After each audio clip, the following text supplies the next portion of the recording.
fill your thirst beside the river. Wash the journey from your hand. Feel the comfort flow inside you. Come this far, you understand. You want to do that? Okay. I know where it was, but... Hi. Welcome to Healing Outside the Box. I'm Rosemary Lachance, an energy healer and a spiritual teacher. Hi, and I'm Dina Scungio, a student of spirituality. And this is our show number 166. And this is the Life Explained series, part 11. And we have with us tonight Hans Wilhelm, a world-renowned author and creator of this Life Explained series. All right, so we are continuing this Life Explained series, which will give you food for thought information about spirituality based on the teachings of Hans Wilhelm from his series. We will play one or two different DVDs and then have dialogue about it. We encourage you to call in or email us or write NHTV with your questions. We will answer them on the show or privately if you prefer. This is not a religious show, and no matter what religion you believe or follow, the information we give you will only enhance your beliefs. We do not try to convince you of anything. This series is recorded and will be shown in your area on your local public service cable network. Please contact them for dates and times. If you have a group that you think would be interested in what we have to offer, we are available to come to your group and teach from this series. We will give you our contact information at the end of the show. Please visit Rosemary's website or Hans' website, where you will find a wealth of information about the show and the series. We are also on Facebook under Healing Outside the Box. Please like our page to receive all the information because we post it there. And we hope you enjoy the show. Okay. Tonight's title of the show is Fairy Tales. And bullying is the second one, the second part, part 2. Okay. We're going to show this, and then I have some questions for Hans. Let's show the first one. As soon as the control room gets it up.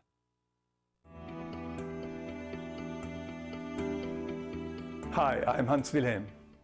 And in this video in the Life Explained series, I would like to talk about fairy tales. Now, this is a big topic, and we could talk for hours about the symbolism of fairy tales, but in this short video, I would like to concentrate purely on the spiritual significance and meaning of fairy tales in our lives today. Fairy tales have been around as long as mankind itself.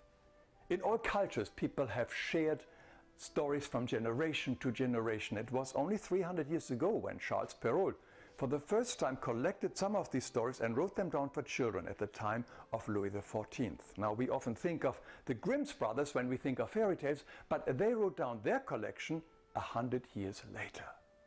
Originally, all these stories were shared amongst adults only, and as such they were pretty racy. So Perrault and Grimm's had to tone down these stories to make them suitable for children. But what is it that makes these stories still so popular today? Why do we go back to them over and over again? What is the spiritual meaning and significance of these stories to us right now? To find that out, let us look at the structure of a typical fairy tale. Firstly, we have the hero in our story. Have you ever wondered why the main characters in fairy tales have no names? Or if so, very generic names like Hansel and Gretel, which were the most common names at the time. They always start something like, once upon a time there lived a young boy, there was a woodcutter, a poor fisherman, there was a prince. Occasionally you will find names like Snow White and Cinderella, which reflect their characters or appearance. The reason why the main characters don't have specific names is because they are you and me. This is, by the way, very different in mythologies, where heroes always have names like Hercules or Prometheus. But fairy tale stories are about every human being. They are food for our soul. Fairy tales are metaphors for the growth of our soul. Every character, every item, every action in the story is a symbol which is with a much deeper meaning. They also reflect our personal journey through life here on earth. Now let's have a closer look. Here we have this hero who will go on to his journey. During his journey or quest, he or she will encounter real drama.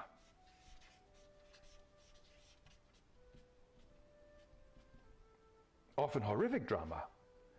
Fairy tales are not afraid to go into gruesome details like killings and murderings or even cannibalism like in Hansel and Gretel.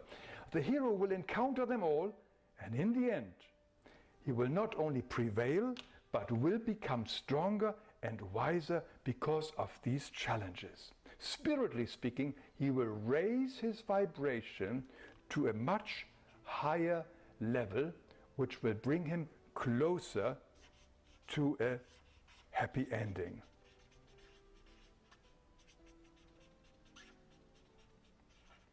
In many cases, that is symbolized as a marriage with a prince or a princess. This, of course, symbolizes the final unification with divinity, also called the unio mystica, the mystical marriage with divinity. We also can call it freedom. This, in a nutshell, is the structure of a fairy tales. Now, let us take a closer look at this drama here. What is this drama?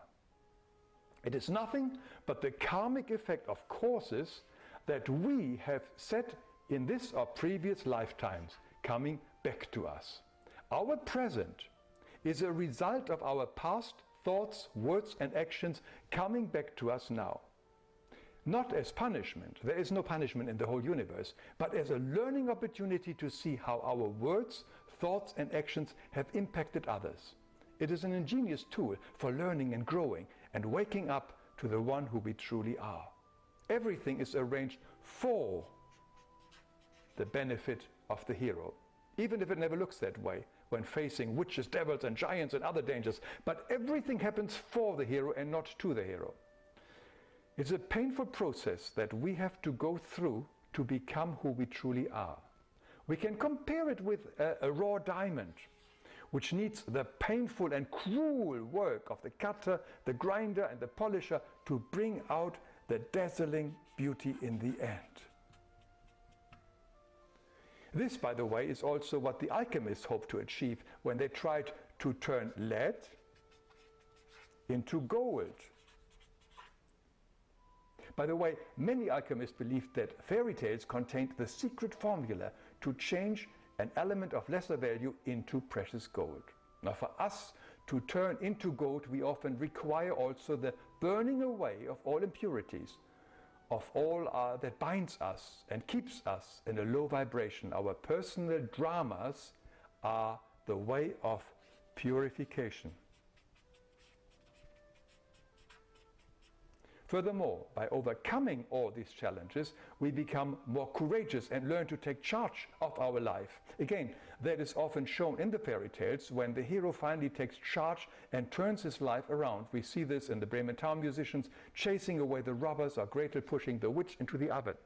But the most important spiritual message that all these fairy tales contain is the fact that at the end there is a guaranteed happy ending. Every life has a happy ending. Every story has a happy ending. There are no exceptions. That is the law of the universe. This is a friendly universe, as Einstein reminds us. And everything is here to help us and to serve us for the one and only true goal to return back to divinity. No soul is excluded from this happy ending. There is no eternal damnation. The most horrific criminal will at the end have a happy ending. That is the universal law, the law of grace, that nobody is excluded, and in time everybody will be redeemed. And herein lies the deep and most profound spiritual message of fairy tales. At the end of all our journeys and tribulation, there will be the happy ending waiting for everyone. Knowing this fact is the basis of faith.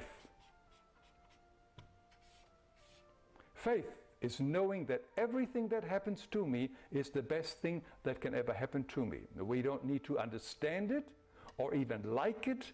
We can hate it, but deep down we know that it is all here to serve us and bring us closer to the end of our journey, to our Unio Mystica.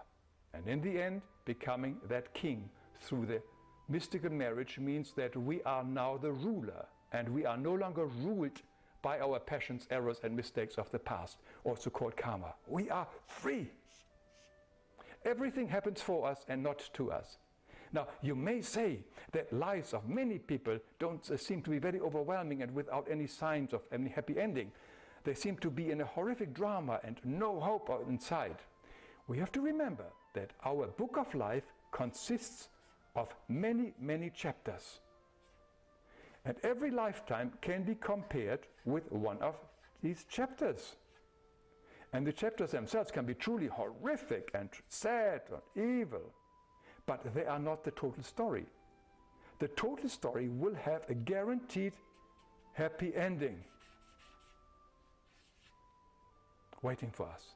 And the good thing is that we have some influence of how to achieve this happy ending faster by using our free will according to the laws of the universe. Simply put, that means to forgive, to ask for forgiveness, make amends, and learn to love everything and everyone. This is how we can skip many of these nasty chapters and come closer to our happy endings, finding freedom. It is all in our hands. Now, to sum it up, everything that we encounter is arranged for our benefit and the final goal of freedom. And the wonderful fairy tales keep reminding us of this fact over and over again.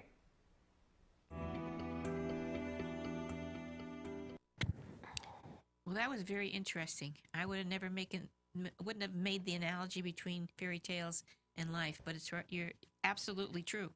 Absolutely. What do you think, hon?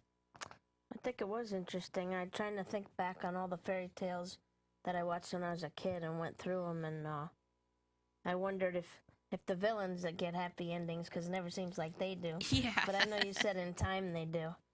In time, every villain gets a happy ending. Sure, yeah. And the villain is only somebody who has got a belief. And once they question that belief, then they will no longer be a villain. Do you think that, somebody asked me, do you think that people actually created fairy tales to teach us how to get through life better, like as more of a guidebook?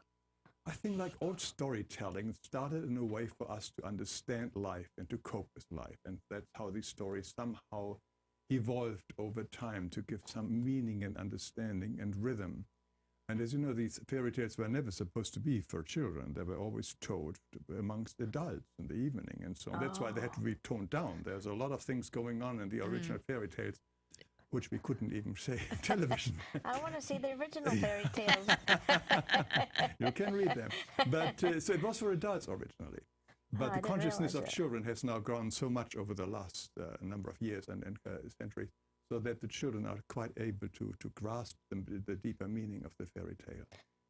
Yeah, that's true. Grimm's fairy tales were pretty heavy and scary and everything. They are scary, and that's the beauty of them. Yeah. Because the scariness a child experience, because most of the other thing what we see in children books and so on are usually toned down very much. We only allow today the scariness either in the television news or in comics is still in a way. And of course now also computer games where we have got scary stuff happening.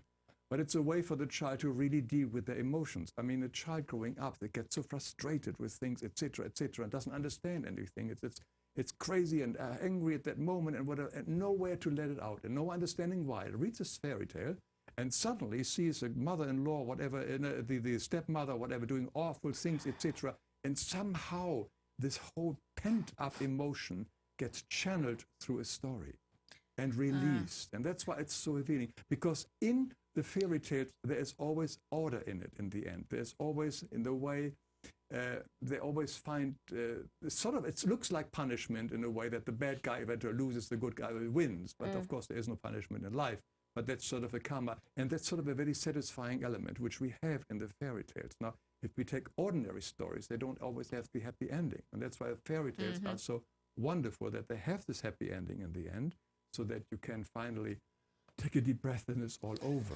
Yeah, right. And furthermore, also these fairy tales always begin with long, long time ago, there lived a king. So it's nothing immediately threatening.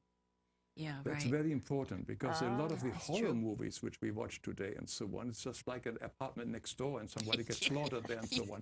That is really damaging. But if Yeah. it's long I don't time watch ago, those. there lived a fisherman or a king, then it's long time ago, that person or that dragon or that giant can no longer threaten me directly. But I love to hear about him. I love how they coped with it. And sometimes they make the bad guy nice.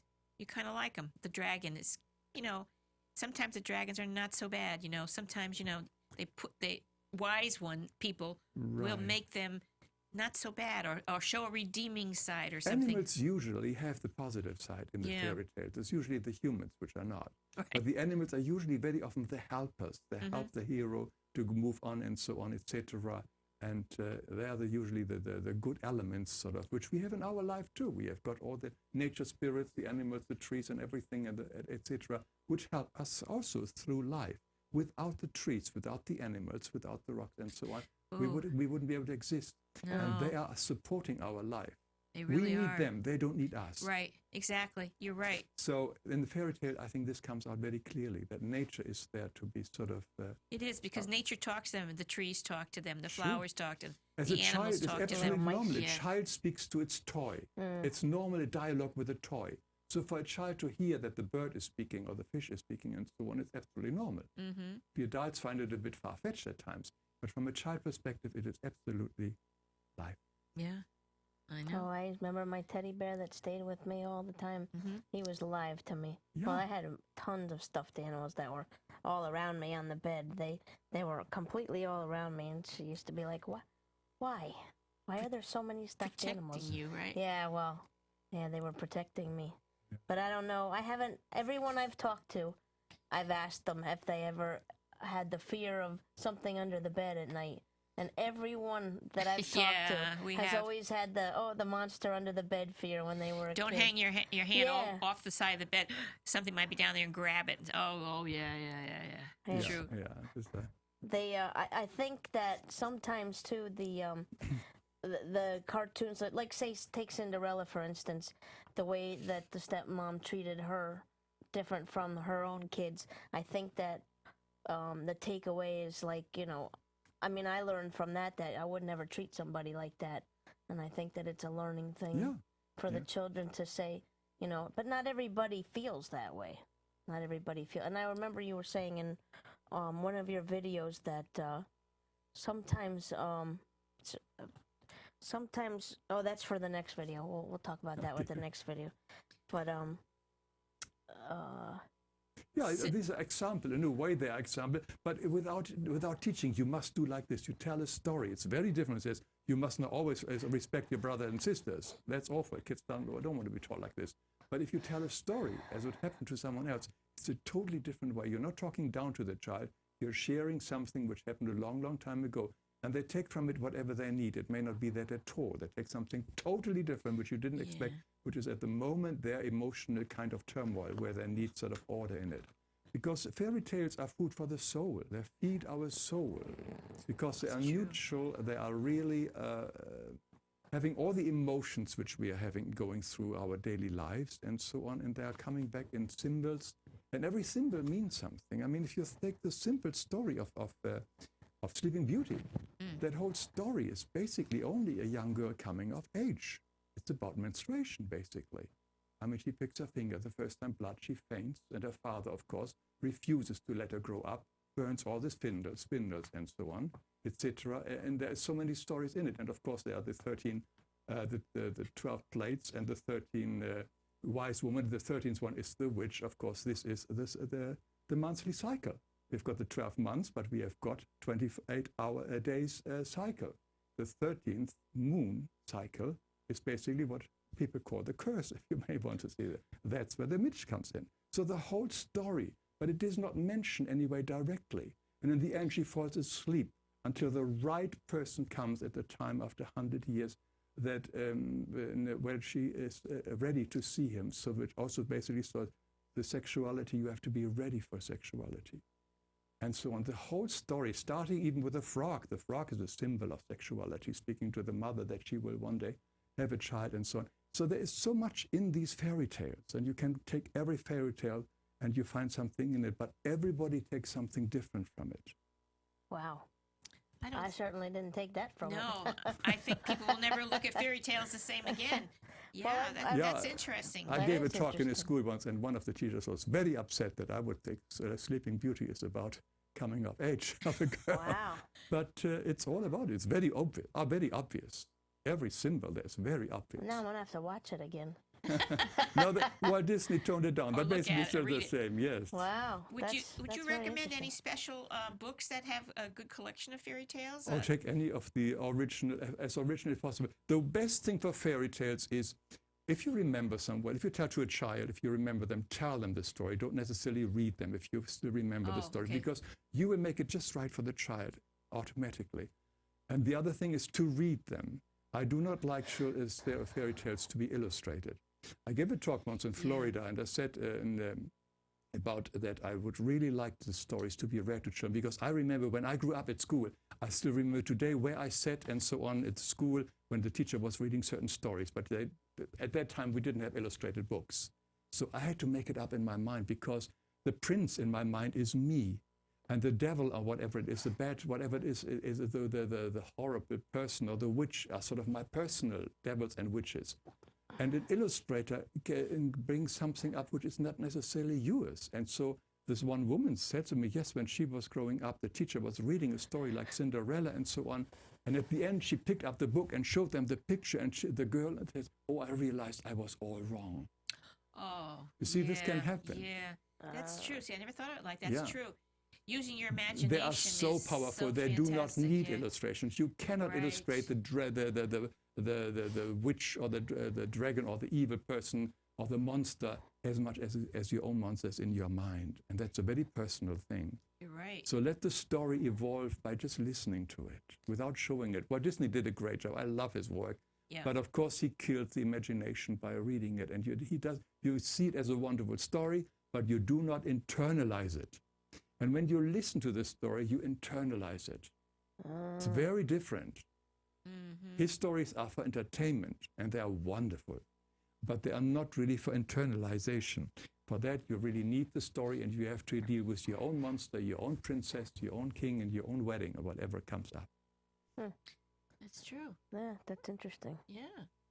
I always didn't like the ones about dogs, like Old Yeller and the Dalmatians. Those are just cartoons? Yeah. Oh. Those are just made from Disney. Yeah. Well, I grew up fairy Disney. tales. Yeah. The fairy tales are the Cinderella and the Sleeping Beauty and the Jack and the Beanstalk and Hansel and Gretel, and like you said, all those. Jack and the Beanstalk. Yeah. Hansel and Gretel. Teaching you not to steal. Riding Hood and I got out of that. Yeah, right. You got that out of that? Teaching not to steal the Jack and the Beanstalk.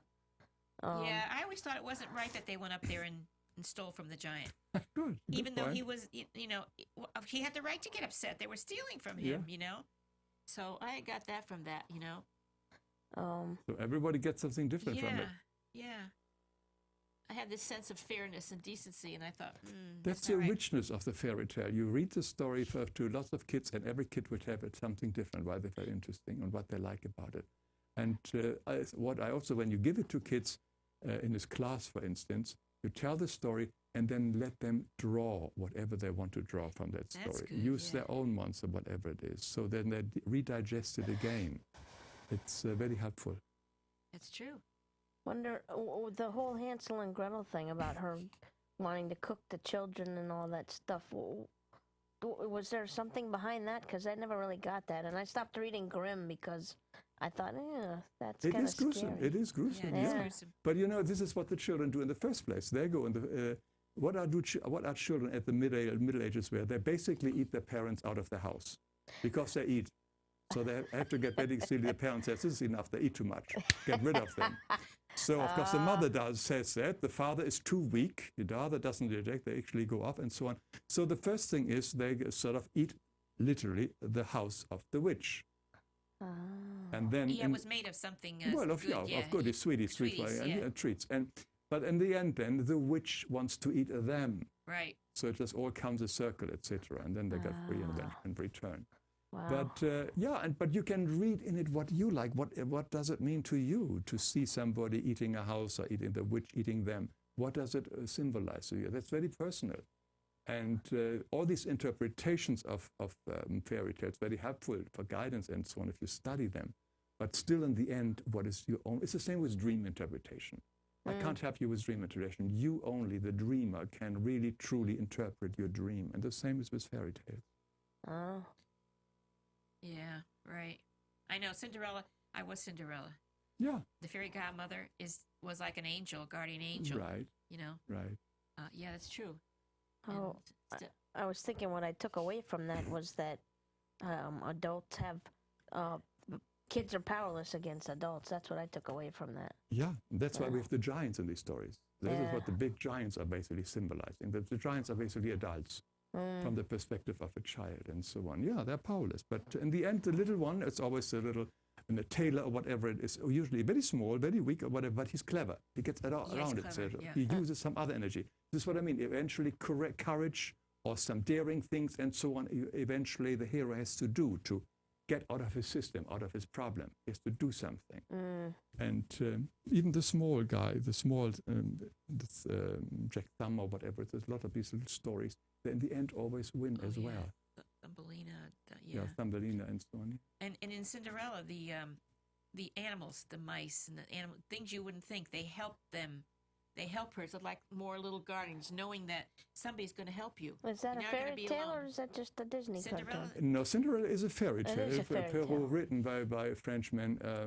We call that a true fairy tale. It's not one of these fairy tales which I think it's not one of these fairy tales which has survived for thousands of years and finally written down. No, that was that. But it's a definite fairy tale.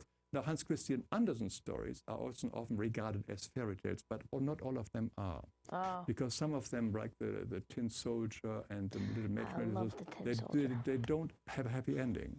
He really gets into the in the suffering kind of a little bit. But so they're not regarded necessarily fairy tales, many of them. But most of them have the same structure and the same ending and so on. But some of them they wouldn't have survived as fairy tales, but they work as wonderful stories. Oh. You know which one I didn't like? Alice in Wonderland. It's like to me it was like she was having a bad dream, or I was having a bad dream with all these characters who you thought were nice and they weren't, and they were crazy, and everybody was crazy in that. I don't know what I came around with that. Just don't follow the rabbit in the hole. Yeah, I don't know what he had in mind, but that does not count as a fairy tale. That's not a fairy tale. That is a very recent story. Oh, and okay. it's I don't know under what influence he has written it. It's an Oof. interesting story. Yeah. I never got into it much either, but it's No. not a fairy tale, that's for sure. He has got fairy tale elements, but it's not a fairy tale. Oh, I'm glad to hear So that. most fairy tales were written a long time ago. Long time ago, or not even written, they were told to each other in the evening. Oh, And so Grimm's and Perrault were the first one who wrote them down. there's no fairy tales anymore. I mean, they don't continue. They've ended a long time ago. Yeah, they before- landed at them. But before they were in when- all cultures. The Italians collected them, the Spanish people, they all collected fairy tales. And you have fairy tales everywhere around the continent, in India and wherever it is. In India, they have got special, and for many times, they use fairy tales for healing, to tell a story, to heal the story. That's so that's powerful. nice. The That's Hindu nice. stories are. And in every culture, you have got fairy tales. It's just only that we are familiar with the Western fairy tales Yeah. and the Grimm's and Perrault stories. Oh. But that Where was Grimm? Wasn't American, right? He was very German. German, German, right? yeah. That's Both what I of them. thought. They're brothers. The brother right, the Grimms. Grimm that's brothers right. Grimm. Yeah. That's Snow right. was Snow White a fairy tale? Or? Yes, Snow It White was a was. fairy tale, and it was in Ah. France as well as in Germany. They were all part of European culture. Yes. Wow. Oh, that's interesting. I like your idea. I hope there's some teachers watching this, and if I have had the chance to read, I love to read to children. Yeah. You know, I will remember that. Don't show them the pictures, and maybe tell them to And- color after, make something. That's a really great idea. I like And don't that. be afraid to take the originally directly translated text from the Grimm's fairy tales and so on, because children like challenging words and challenging sentences. I have made a book about this, the Bremen Town Musician, which I happen to illustrate because What's the name of it? the Bremen Town Musician. The Bremen Town Musician. Have you heard about it? No. I showed a picture in the Bremen Town? Bremen Town Musician. 4 animals, sort of taking over robbers and so on. I used the original text, translated it into English, which was very difficult kind of text. But kids loved that. They preferred my book to other versions because it was challenging. If we really sort of tone it down too easy for them, it's not enough challenge. So try to get the original version translation that is more enriching for the child. Let them really struggle with the words and with the imagination. Don't make it too easy for them. Yeah, that's true. Imagination is a wonderful thing. And when I've done spiritual therapy with people, I realize that a lot of people don't have an imagination. No, some of them think they can't. Yeah. Of course, they do in dreams, but they can't do it on will. I say, dream about, use your mind and picture yourself doing something. Tell me what you're doing. I'm going here and I'm flying in the air and I'm going, oh, this is good, And then he says, and then the plane lands and I get off the plane. I said, no, airplane. I said, no. Can't you? No, can't make it up. Isn't that amazing? I was very. I thought everybody in the whole world could do it, but there are people that cannot do it. Maybe as a child they did something happen that they weren't able to. Parents with the parents or something, they weren't able to do that, and that's sad. Imagination is wonderful. I like the new show that they have on now, Once Upon a Time. That's on Sunday nights. Have you seen that? No. It takes a lot of the old stories and some fairy tales, but a lot of the old cartoons and basically a lot of it was they told how the villains became villains. Like they didn't start out that way. Every child's born innocent, and then something happened to make them turn into an evil villain. Yeah, that's right. That's what makes that good. Yeah. It's a good show. How some of the bad really guys popular. turn good, and then some of the good guys turn bad. Right. That's nice because it makes it good for the children to see that kind of thing. Yeah, I like that. It's a very good show. Well, now that I want to go back and read it as an adult, but as a child for me again, because I never understood it that way. I think I might read it differently now from some of the fairy tales. Yeah, I actually, when our daughters grew up, we read these stories at the fireplace in the winter and so on. I mean, they were already 15, 16 and so on, etc. And just sort of not discussing it because they didn't want to do that, but they wanted to hear the stories. So obviously there was, even in that age group, still the need to hear that. That's great. That's great. I don't think people look at fairy tales the same again. No, I certainly don't. You know what I've been asked about you? People want to know where do you get your belief system from? What makes you believe in what made you do this series, Life Explained series? No, it's a short. As you know, I've been studying this now for the last 50-some years. Well, I know, because when I met you, we've been studying together for 30 years. But I always thought it was a very private thing. This is what I do for myself. Nobody needs to know. I'm a writer and illustrator of a children's book, whatever, but I do not speak about this much, although many of my books have some vibration of my stories. But some sort of 15 years ago, my father was dying slowly, and all his children were with him and keeping watch with him. And one day I was with him, and I knew that my father didn't believe in life after death. He was ready to die. He wanted to die. But he says, after that, it's over, there is no consciousness. And I respected it. We never discussed it. He has seen a lot of dying and death in the war, and he knew that after the body no more breathes, it's over.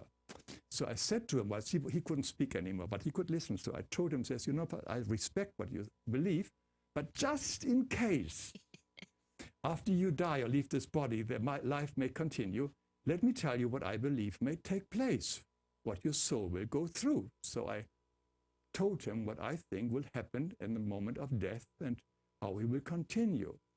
And after I told him that's it, and he sort of smiled, thank you, sort of in a way. Yeah, right. And then soon after, he died. No, I forgot totally about this. And it was 5 years later when I heard about Roland Comtois. I mentioned him to you. Yes, he's been on our show a few times. Yes, wonderful so man. I heard about it. Everybody was raving about him. He had a new book coming out, and at Pymender's, he was going to give a book reading signing. So I wanted to meet this guy. I mean, I've met a lot of people who can have the gift of speaking with the people from the other side. But everybody raved about it. He was also a very young person, so I made sure that I got my seat there. So I came early, half an hour early. It was empty, and I sat down to go into meditation, when suddenly somebody tapped me on the shoulder, and he says, excuse me, I'm Roland Comtois.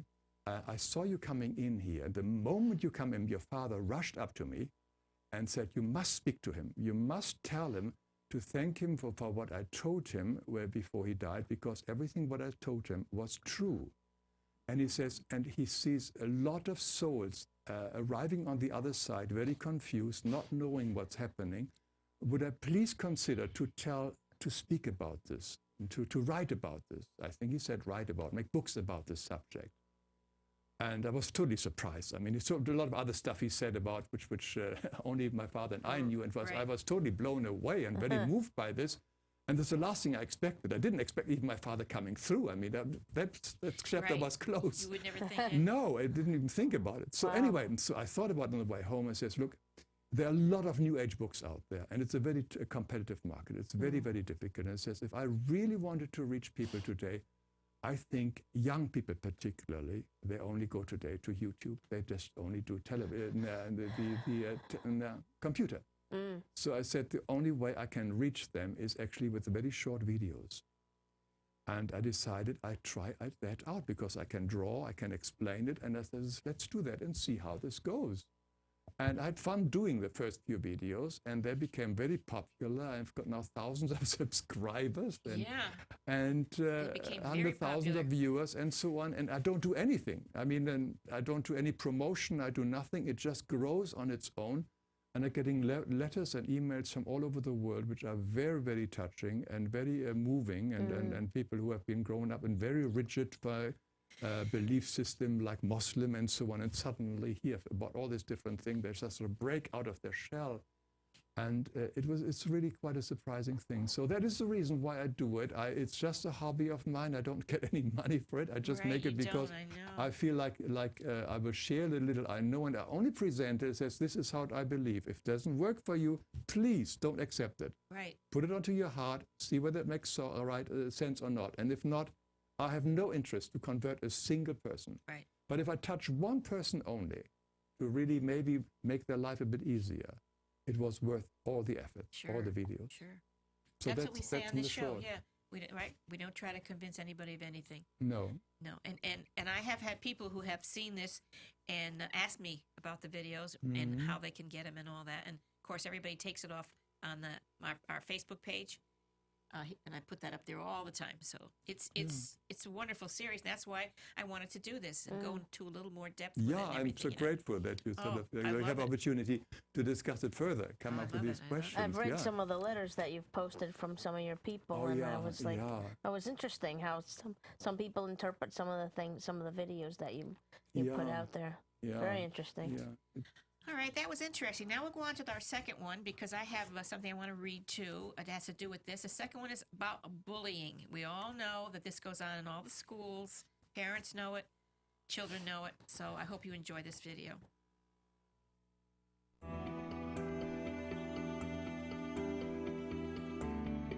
Hi, I'm Hans Wilhelm. And in this video, in the Life Explained series, I would like to talk about bullying. It has become a serious problem, not only with school kids, but also with adults. Bullies seem to be everywhere. In the streets, at work, in politics, yes, even sometimes among our own families and acquaintances. And in this video, I like to explore with you how somebody becomes a bully and why some bullies will never change, irrespective how much we try to help them and try to stop them. Let's have a look. It is fair to say that many bullies have learned bullying in their home environment. Let's think of a typical case here.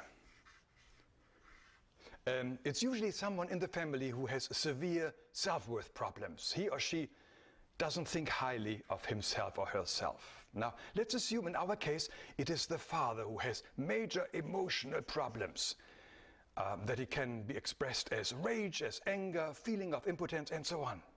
Now, instead of seeing these problems are within himself, he now projects these problems onto somebody in the family, sort of like the weakest member. Now, in this case, let's assume it is his own son. And as you can see, we are dealing here with the spiritual law of projection.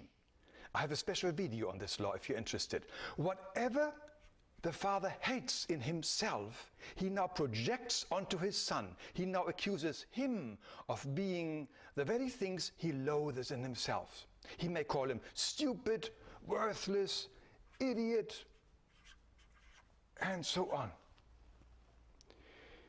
Now let's imagine for a moment that we are his son. What would happen if we grow up with somebody who is 4 or 3 times bigger than we are and telling us all the time that we are garbage? Now, over time, we will start believing him. Now, we are kids. We don't understand that he is the one with the problems. We trust him. He's our father or big brother or big sister, whoever it is, and he believes he is right, and that we are worthless, stupid, and no good. And now imagine that we are going to school and meet other kids. Let me draw a few other kids here. Now we have got a few other kids. Now, the last thing we want them to know is that we are worthless, bad, and stupid. So what do? We pick one of the smallest kids and do the same thing that our father has done to us. We go and call this kid stupid, worthless, no good, and so on. We are again using the law of projection, projecting our problems onto somebody else. And we do this very loud and for everyone to see. Why? Because as long as everybody is now looking at the other kid, they don't look at us. We make sure that the other kid gets all the attention, and we are safe from anybody's scrutiny, so that nobody can see who we are in truth and that we are the ones with a problem. So whenever we now see a bully, we can assume that in the greatest likelihood he has learned that behavior pattern at home, and he or she is accusing another kid of the very thing that he or she is afraid to be found out, using the other kid basically as a scapegoat. But if we are the one who is bullied, it is very important that we do everything to stop this bullying immediately. If you are such a person who is bullied right now, I urge you to please tell your parents, school counselors, or anybody you can trust. Do not permit anybody to harm you in any way. Remember that anything that the bully says about you has nothing to do with you. They are his insecurities and problems, not yours. And you have nothing to do with his troubles. It is his garbage, so you don't pick up his garbage. Don't even believe the bully for one moment. You are a magnificent being, and nobody in the world has the right to tell you otherwise. So once again, I urge you to find help as soon as possible to stop this bullying. Stop it now. Because there is another very important reason why we must do everything to stop any bullying. There are some bullies that did not learn that behavior at home. These souls have incarnated into this world with a very unique condition that does not allow them to feel empathy or compassion with anybody. We all have what we generally call our conscience. That helps us to feel how our words and actions might affect others. The conscience is a wonderful kind of thing we all have to make us really human. It just makes us feel compassion, empathy, and even bonding and love and so on. And whatever emotion we have, we will then tell our brain.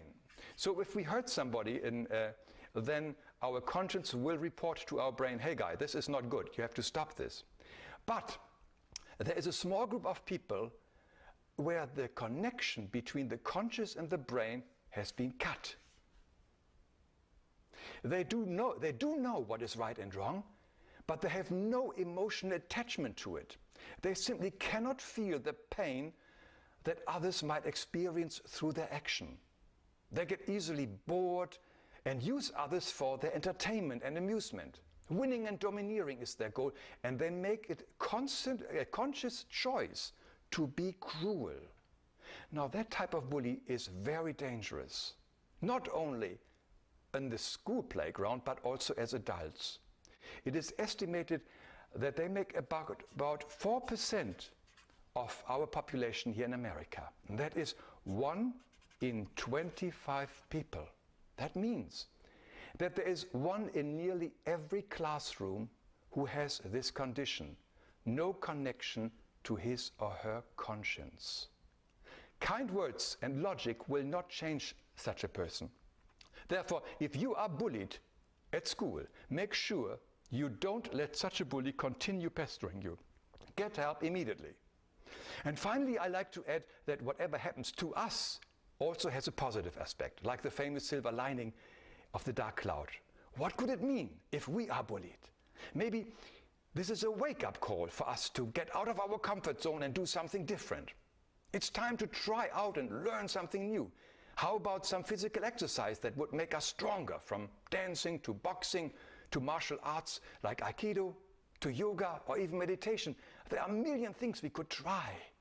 And there's a lot that we can do to make us more immune to any attacks from bullies. Now, I'm finishing off this video with a list of some very helpful and important websites that can guide you further. They are great resources. Just stop the video and copy them down.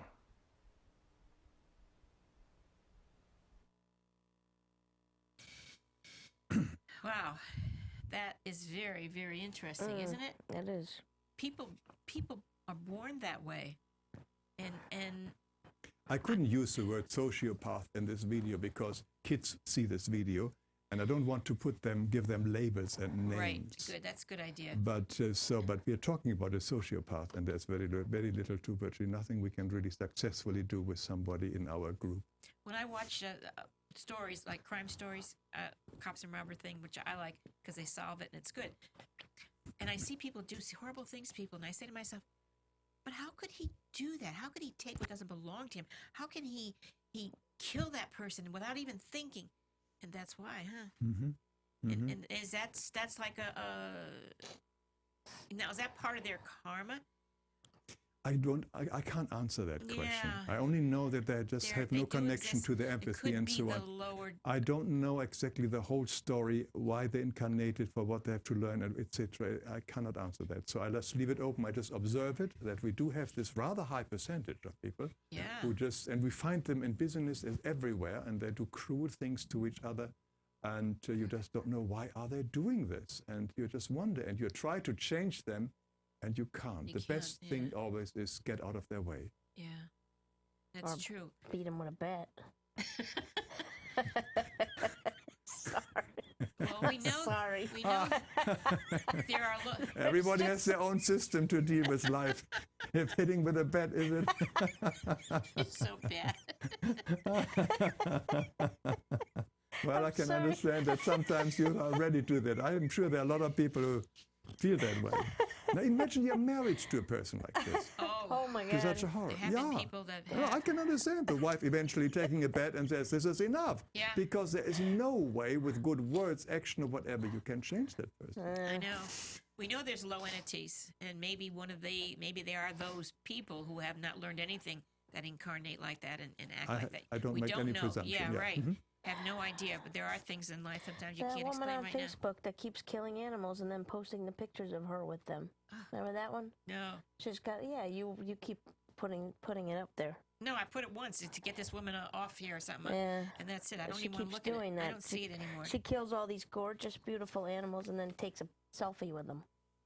A Somebody hunter? like it's a female. She's a hunter. Yeah. Yeah. It's true. Yeah. Is there anything you'd like to Well, ask? Because does it cause karma for you if you try to put an end to what these low souls are doing? hitting him with a bat? Or what? I would say. Well, sometimes you just can't, Of fight the course. desire to just want Everything what we smack do someone. in hurting other people, whoever it is, it causes karma for us. Sure. Well, what if you're rescuing somebody from someone like that? I mean, and I'm the only sure- way to do something is to It's maim them. individual. It always depends on the intention. What is your intention? Do you want to do it for your comfort? Do you want to help somebody? People do a lot of things to each other for a different intention, and the intention is sort of the indicator factor for the karma. What is the intention why you kill somebody? You kill somebody because of their money. It's very different than somebody who is sent out by the government into war to kill another soldier. It's a different kind of intention here. And there are different kind of degrees of karma in that way. It Yeah, always that's depends. true. The intention comes from your heart. What is my intention behind my action?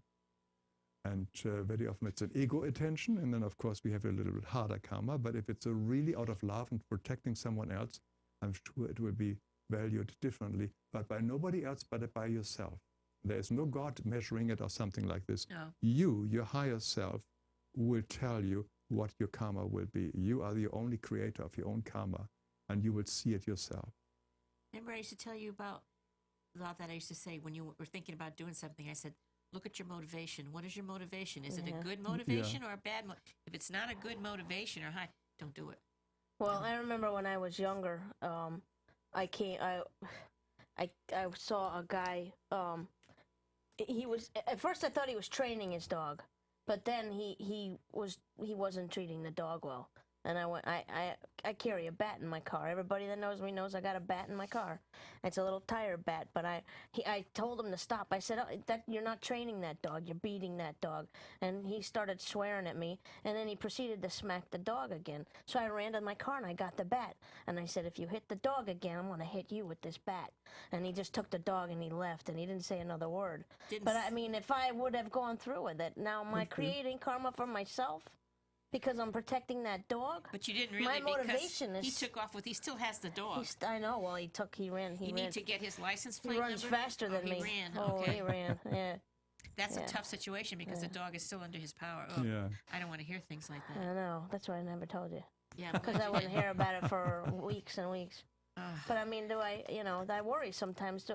I don't want to create karma for myself, but in the same time, in the same respect, I'm not going to You are trying to help somebody, and Yeah. sometimes you have to do some tough decision. Yeah. If you have to help somebody, if that is your motivation, I think we are allowed to do certain things to help somebody. Right. You sometimes have to make certain decisions in life where you just through some pain to save somebody. There's that long unanswered question when it comes to animals, and not so much children, but animals and people that mistreat them and abuse them and hurt them and things like that. I don't think that animals have any kind of karma, really. No, I they don't think they do. So, but I think that the person who does it to them is on a power trip. Oh yeah, The major power Because trip, they and can. because they can get away. They Yeah. can. Sure, yeah, can. something weaker. It's the same like with the father kicking the little, telling the little son, these things, the same thing. Yeah, they are not very balanced people who do this, who have to do that. Children and animals It's Yeah. their are own helped people really do not know how to big. deal with their emotions. So that if a person is in major pain, in major trouble, who has to hurt a dog, and he doesn't know how to deal with it. And the only way to deal with it is to pass this hurt on to someone else. So a lot of people are in pain. Do you think that these people that you say don't feel empathy or anything like that, do you think they're somewhere deep in there, they're in pain, or do you think that maybe they're just sent by a lower entity? I can't answer that. I'm not a psychologist to answer, Right. to analyze A lot of it is psychology, sociopaths or psychopaths. But fact is that they are, the pain they often have is boredom. The major pain is boredom. They do things out of entertainment. They hurt people and companies and everybody else just to please themselves, for amusement. So if one emotion they do have, which I do know, and because I've met a few sociopaths in my life, is they're easily bored. Oh. Whether they have deep down still some conscious guilt and whatever it is, I do not know and I don't venture to say. So that would be boredom and then power too.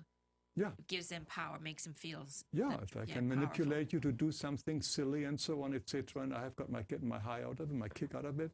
Yeah. So that happens in companies very often, that people make the ludicrous decision and people really do horrible things to each other. Yeah.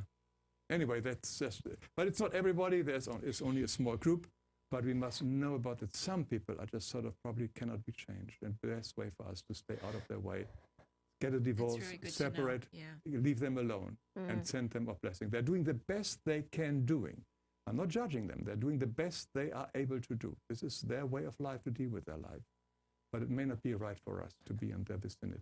Well, sometimes people can't get away. Like recently, there was a female who was trying to get away from someone like that, and he wouldn't let her leave, and he ended up killing her. Now, do you think that?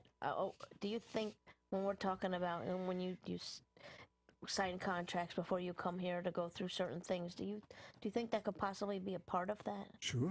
Yeah. Sure. Could be. That could be so concept. Nobody can answer everything Yeah, no, all neat and clean. Yeah. no. But But just Because if given it's an entity that comes, if a lower entity or something like that, would you still make a contract with somebody like that in order to put you through where you need to go? we don't know whether No, somebody is you high don't entity know. or low entity. They can incarnate as a stupid, violent, awful person, and it can be close to an archangel, in truth.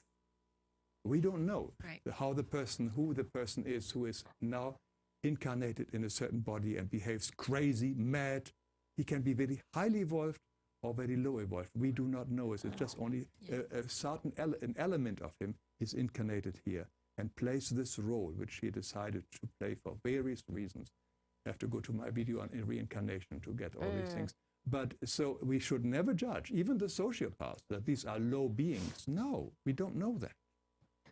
They're just playing the part of the sociopath in this lifetime. Yeah. And that has this problem for us because we can't change them. And the only thing we can change is to remove ourselves very often.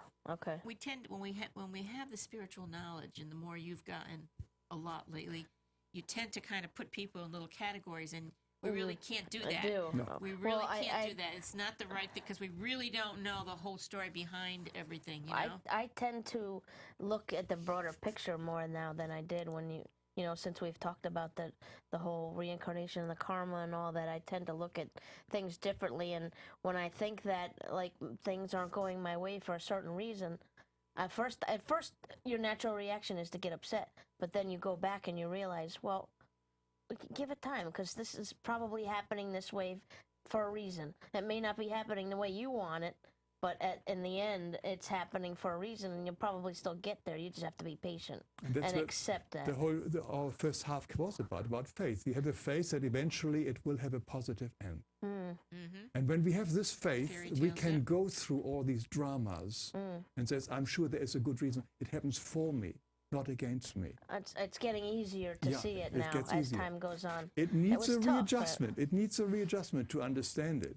And that's where when faith and the understanding that everything in life is, and this is a friendly universe, as Einstein calls it, everything is here to help us to move on.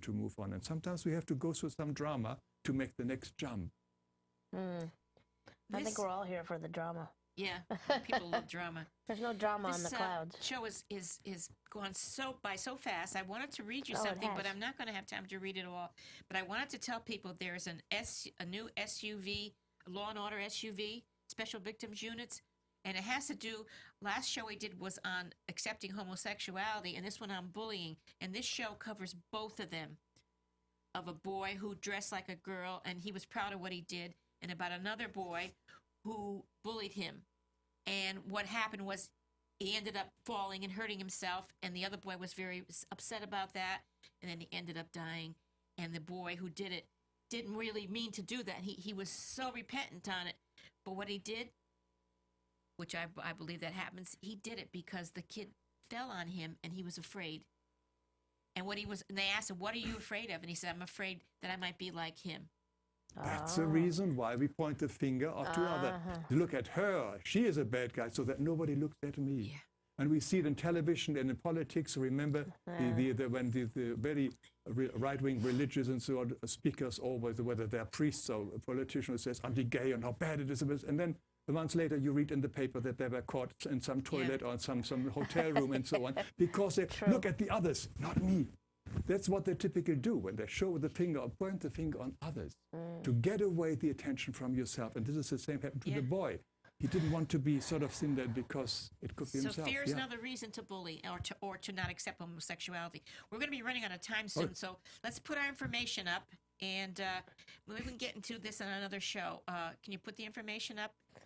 And before we leave, I'm not going to read it all because we won't have time, but you can remember the phone number because you can always get a hold of me, and the same with Hans.